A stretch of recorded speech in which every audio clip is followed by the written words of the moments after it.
माया अपनी दोस्त नेहा के साथ हिमाचल की पहाड़ियों में घूमने गई थी। सर्द मौसम में दोनों अपनी ट्रिप का लुत्फ उठा रही थीं। तभी माया कहती है, यार घूमना फिरना तो चल ही रहा है, चल कहीं रुककर गरम गरम चाय की चुस्की लेते हैं। हाँ हाँ क्यों नहीं, वहाँ देख, वहाँ पर एक टपरी टाइप का कुछ दिख रहा है, वहीं चलते हैं। दोनों सहेलियां फटाफट से चाय की टपरी के पास जाती हैं, जो असल में टपरी नहीं बल्कि एक छोटा सा ढाबा था, जिस पर लिखा था जायका मटके का। ये नाम पढ़कर माया को बड़ा अच्छा लगता है और वो दुकान में खड़ी एक आंटी जो चाय बना रही थी उससे कहती है, सुनिए आंटी जी, दो बढ़िया गरम गरम चाय दे दो। हाँ बेटा बैठो, अभी देती हूँ। वैसे आंटी जी, आपने अपने ढाबे का नाम जायका मटके का क्यों रखा है? बेटा क्योंकि हमारे यहाँ मिलने वाली चीजों को हम मटके में पकाते हैं, जैसे मटका मैगी, मटका राजमा चावल और भी कई चीजें हैं। क्या सच में? फिर तो आंटी दो मटका मैगी भी खिला दो। और क्या मैं इसे बनते हुए भी देख सकती हूँ? हाँ बेटा जरूर। इतना कहकर आंटी मैगी बनाना शुरू करती है और माया अपनी आंखों के सामने मटके में मैगी को बनता देखती है। जिसके बाद आंटी गरम गरम मैगी नेहा और माया को सर्व करती हैं और मैगी खाते ही माया कहती है, ओह मजा ही आ गया। आज से पहले मैंने मैगी बहुत बार खाई, पर इस मटके वाली मैगी की तो बात ही कुछ और है।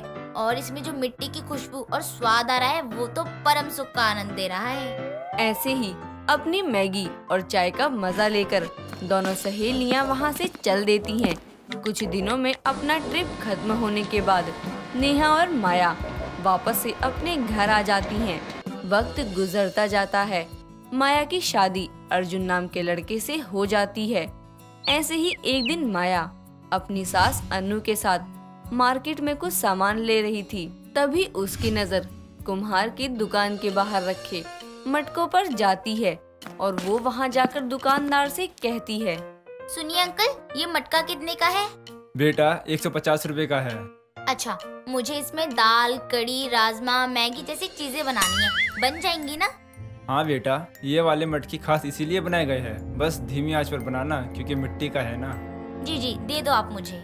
इतना कहकर माया मटका खरीद लेती है और दोनों सास बहू घर आ जाती हैं और घर आकर अनु माया से कहती है, बहू हमारे रसोई में फ्रिज है, तो फिर ये मटका किस लिए लाई है?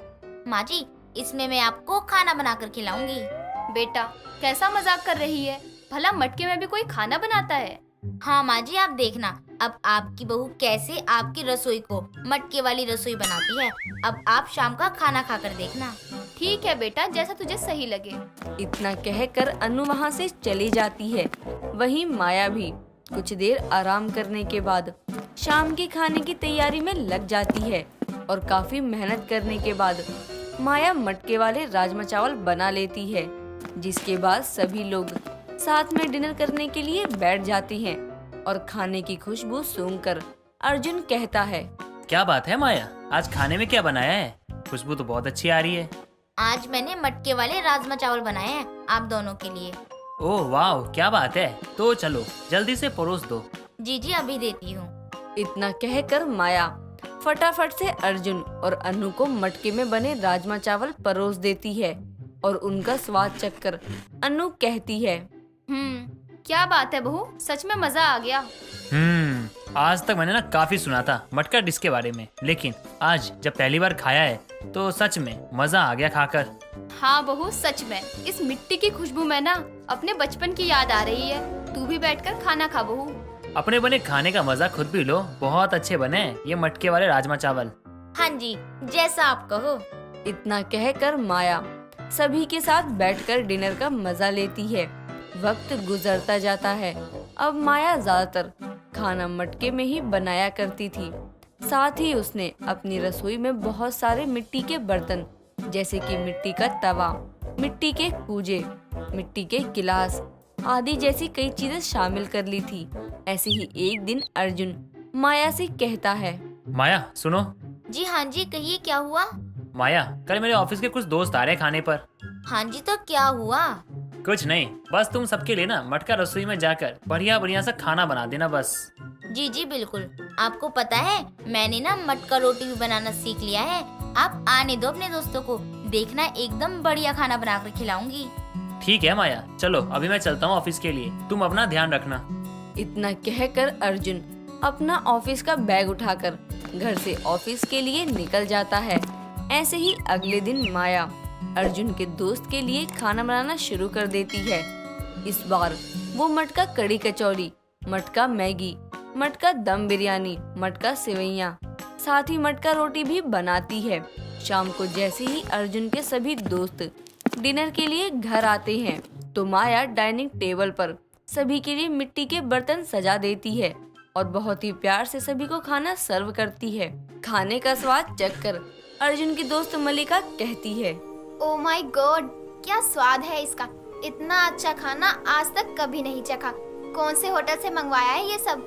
अरे नहीं बेटा, किसी भी होटल से नहीं मंगवाया है, बल्कि मेरी बहू के मटके वाली रसोई में बना है। जी मतलब क्या? मैं समझी नहीं। माँ जी के कहने का मतलब है कि खाना बाहर से नहीं मंगवाया, बल्कि मैंने खुद अपने हाथों से बनाया है, वो भी मिट्टी के मटके में। यहाँ तक कि ये जो आप रोटी खा रहे हैं, इसे भी मैंने मिट्टी के मटके पर ही बनाया है, तभी ये इतनी पतली और मुलायम है। सच में मुझे अब भी यकीन नहीं हो रहा है। और हाँ, खाना सच में बहुत अच्छा बना है। और ये जो आपने मिट्टी के बर्तन का यूज किया है ना, उससे तो खाने का नजारा और जायका और भी बढ़ गया है। शुक्रिया। आजकल हम बिजी शेड्यूल की वजह से फास्ट फूड और रेडी टू मेक फूड के आदी हो गए हैं। कहीं ना कहीं हम अपनी मिट्टी और अपने ट्रेडिशनल फूड से दूर हो रहे हैं। इसीलिए मैंने खुद को अपनी संस्कृति से जोड़े रखने के लिए और सबको मिट्टी की खुशबू याद दिलाने के लिए अपनी रसोई को मटके वाली रसोई बना दिया और बस मिट्टी के बर्तन में खाना पकाना और खाना बनाना शुरू कर दिया। अमेजिंग। खाने से भी अच्छी आपकी सोच है Arjun. You are so lucky, इतनी अच्छी वाइफ मिली है। वैसे माया, अगर थोड़ा खाना बचा है ना तो पैक कर देना प्लीज। जी क्यों नहीं, अभी लाती हूँ। इतना कहकर माया मलिका के लिए बचा हुआ खाना पैक कर देती है और कुछ देर बाद सभी लोग अपने घर चले जाते हैं। वक्त गुजरता जाता है। माया के हाथ का बना मटके वाला खाना और उसकी मटके वाली रसोई आसपास के लोगों में भी काफी मशहूर हो जाती है। ऐसे ही एक दिन अनु और अर्जुन माया के पास आते हैं और कहते हैं, बहू बेटा, तेरी मटके वाली रसोई का खाना हर तरफ चर्चे में है। आसपास की कई औरतें और बहुएं मटके वाला खाना बनाना सीखना चाह रही है। तो इसलिए मैंने और माँ ने सोचा है, क्यों ना तुम अपने मटके वाली बहू के नाम से कुकिंग क्लास देना शुरू कर दो। वैसे भी इस कला को विकसित करना चाहिए। जी अगर आपको कोई दिक्कत नहीं है तो मुझे ये सब करने में बहुत खुशी होगी। तो फिर ठीक है माया, मैं तुम्हारी कुकिंग क्लास खोलने की तैयारी करता हूँ। और मैं भी सबको इस बारे में बता देती हूँ, ताकि जिसे जिसे सीखने के लिए आना है वो अपना नाम लिखवा दे। इतना कहकर अनु और अर्जुन वहाँ से चले जाते हैं। कुछ ही दिनों में माया मटके वाली बहू के नाम से अपनी कुकिंग क्लास देना शुरू कर देती है, जहाँ वो सभी को मटके में खाना बनाना सिखाती है।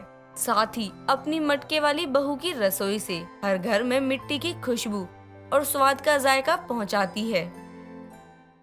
सुहागरात की सेज पर दुल्हन का जोड़ा पहने वंदिता घूंघट किए बैठी थी। तभी वो मन ही मन सोचती है, हे भगवान, अब मैं क्या करूंगी। शादी से पहले तक तो ठीक था, लेकिन अब मैं इस बीमारी को अपने ससुराल वालों से, खास तौर पर अपने पति से कैसे छुपा कर रखूंगी, कैसे दूर रखूंगी उन्हें खुद से। मेरे से सब इतने सारे सवाल करेंगे, मैं क्या जवाब दूंगी, कुछ समझ नहीं आ रहा। वंदिता ये सब सोच ही रही होती है कि तभी कमरे में उसका पति श्रवण आता है और दरवाजा बंद कर देता है, जिसके बाद श्रवण वंदिता के पास आकर बैठ जाता है और उसका घूंघट उठाकर बोलता है, वाह कितनी खूबसूरत लग रही हो तुम सच में। पहली बार जब तुम्हारी फोटो देखी थी ना, उस पल से ही मुझे तुमसे प्यार हो गया था। जी शुक्रिया। अरे ब्लश करते हुए तो तुम और भी खूबसूरत लगती हो। चलो अब अपनी रात को एंजॉय करते हैं। श्रवण जी आज नहीं प्लीज। क्यों, क्या हुआ? मैं बहुत ज्यादा थक गई हूँ। कोई बात नहीं, आराम कर लो। अब तो पूरी जिंदगी के लिए तुम मेरी हो और मैं तुम्हारा हूँ। जी जी हाँ जी। इतना कहकर वंदिता बेड से उठकर खड़ी होती है और वॉशरूम में जाकर कपड़े चेंज करके बाहर आती है और वापस से बेड पर लेट जाती है। श्रवण भी चुपचाप लाइट ऑफ करके सो जाता है। तभी वंदिता फिर से मन ही मन सोचती है, आज रात तो बच गई, पर आगे कैसे संभालूंगी सब कुछ। हे भगवान मेरी रक्षा करना, मैं कभी किसी को तकलीफ नहीं देना चाहती। ऐसे ही सोचते सोचते वंदिता सो जाती है। वक्त बीतता जाता है। वंदिता एक अच्छी बहू की तरह घर की सारी जिम्मेदारियां संभाल लेती है, पर जब कभी भी श्रवण वंदिता के करीब जाने की कोशिश करता था तो वो किसी न किसी बहाने से उसे खुद से दूर कर दिया करती थी। ऐसे ही एक रात जब घर का सारा काम खत्म करके वंदिता अपने कमरे में जाती है तो श्रवण उसे जोर से गले लगाकर बोलता है, जान कितनी देर लगा दी, कहाँ रह गई थी? वो कुछ नहीं, मैं बस काम कर रही थी। आप सोए नहीं अभी तक? जिसकी इतनी खूबसूरत वाइफ अभी तक रूम में न आई हो तो वो कैसे सो सकता है? अरे आप सारा दिन काम करते हैं, थक जाते हैं, टाइम पर सो जाया करो, तबीयत खराब हो जाएगी आपकी। अरे जान, मुझे कुछ नहीं होगा, तुम हो ना मेरे पास मेरा ख्याल रखने के लिए। आज तो मैं अपनी जान को बहुत प्यार करूंगा, वरना हमेशा ही तुम काम में लगी रहती हो। वो सुनिए तो। अरे कुछ मत बोलो, बस महसूस करो। नहीं, हम ये नहीं कर सकते। पर क्यों वंदिता? क्योंकि मुझे पीरियड्स हुए हैं। अब एक हफ्ते तक आप मुझसे दूर रहना। ठीक है, तुम आराम करो, अब ये तो नेचुरल है, इसमें कोई क्या ही कर सकता है। सॉरी श्रवण जी। नहीं, सॉरी मत कहो, चलो आराम कर लो, दर्द होगा ना पेट में? इतना कहकर श्रवण वंदिता का हाथ पकड़ उसे बेड पर लेटा देता है और प्यार से उसके सर पर हाथ फेरने लगता है। तभी वंदिता की आंखों में आंसू आ जाते हैं।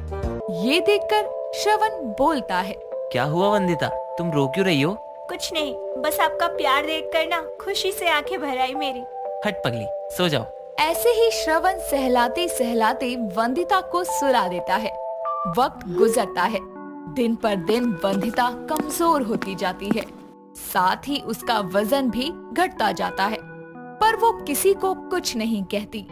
ऐसे ही एक सुबह जब वंदिता रसोई में काम कर रही होती है, तभी वहाँ उसकी सास निर्मला आकर कहती है, बहू क्या बना रही है? जी माँ जी, ढोकला बना रही हूँ, उनको बहुत पसंद है ना। ढोकला तो ठीक है, ये बता कि मुझे दादी कब बना रही है? अब मैं माँ जी को क्या जवाब दूँ? कैसे कहूँ इनको अपनी बीमारी के बारे में, कैसे सच बताऊँ? अरे बहू क्या सोचने लग गई, कुछ तो बोल। कुछ नहीं माँ जी, अभी मैंने और इन्होंने कुछ प्लान ही नहीं किया। अरे बेटा, इसमें प्लान क्या करना, अपना परिवार आगे नहीं बढ़ाना क्या? जी माँ जी, बढ़ाना है। अच्छा माँ जी, मैं आती हूँ, मुझे कुछ काम है। इतना कहकर वंदिता वहाँ से सीधा अपने कमरे में जाती है और दरवाजा बंद करके जोर जोर से रोते हुए खुद से कहती है, हे भगवान, आखिर क्यों मैं इतनी मजबूर हूँ कि जाकर भी मैं किसी को सच नहीं कह सकती हूँ अपनी इस बीमारी के बारे में। सबको मुझसे कितनी उम्मीदें हैं। माँ जी, श्रवण जी, दोनों से कितने झूठ बोल रही हूँ मैं, उन्हें खुद से दूर कर रही हूँ। मैं अब और झूठ नहीं बोल सकती। वंदिता जोर जोर से रो ही रही होती है कि तभी बाथरूम से श्रवण निकलकर बाहर आता है, जिसे देखकर वंदिता के तोते उड़ जाते हैं और वो बोलती है, आप बाथरूम में आप गए नहीं? आप तो ऑफिस के लिए निकलने वाले थे ना? हाँ, जाना था, पर आज ऑफिस क्लोज है। अब तुम मुझे सच सच बताओ वंदिता, कि आखिर बात क्या है? ऐसी क्या बीमारी है जो तुम हम सबसे छुपा रही हो? क्यों तुम मुझे अपने पास नहीं आने देती हो? बोलो, कहीं तुम किन्नर? नहीं, आप ये क्या बोल रहे हैं? मैं किन्नर नहीं हूँ, मैं एक लड़की हूँ। तो फिर क्या बात है वंदिता, सच सच बोलो। बात ये है कि मेरे पीरियड्स इनबैलेंस है। जब मुझे एक बार पीरियड्स होना शुरू होता है तो 15 से 20 दिन तक वो रुकते ही नहीं है, जिस वजह से मैं आपको कभी अपने करीब नहीं आने देती थी। इसी वजह से मुझे बहुत ज्यादा कमजोरी भी रहती है। डॉक्टर से चेकअप भी करवाया, पर इलाज इतना महंगा था कि माँ करवा ही नहीं पाई। और मुझे नहीं लगता कि मैं आपको कभी पिता बनने का सुख भी दे सकती हूँ, इसलिए मैं कभी आपके पास ही नहीं आई, ताकि आपको कोई झूठी उम्मीद न जगे। इतना कहकर वंदिता जोर जोर से रोने लगती है। तभी श्रवण उसे गले लगाकर कहता है, वंदिता, मैं पति हूँ तुम्हारा, तुम इतना तकलीफ में थी और तुमने कुछ कहा भी नहीं। ऐसा क्यों किया? भरोसा नहीं था क्या मुझ पर? तुम जानती हो इन सब की वजह से तुम्हारी जान भी जा सकती है। हम आज के आज डॉक्टर के पास जा रहे हैं इलाज करवाने के लिए। श्रवण वंदिता का हाथ पकड़ उसे निर्मला के पास ले जाता है। वंदिता अपने पति की तरह अपनी सास को भी सारा सच बताती है, जिसके बाद श्रवण वंदिता को डॉक्टर के पास ले जाता है। डॉक्टर वंदिता का अच्छे से चेकअप करती है, साथ ही काफी टेस्ट भी करती है और रिपोर्ट्स आने पर श्रवण और वंदिता को बताती है। वंदिता जी देखिए, अभी भी ज्यादा देर नहीं हुई है। आपकी इस प्रॉब्लम को मेडिसिन से ठीक किया जा सकता है, पर एक चीज हमेशा याद रखिएगा, जब कभी भी आपको कोई ऐसी पर्सनल प्रॉब्लम होती है तो उसे अपनी फैमिली से या पति से जरूर शेयर करना चाहिए, नहीं तो आपकी जान भी जा सकती है। मैं कुछ दवाइयाँ लिख कर दे रही हूँ, उनको समय समय पर लेना।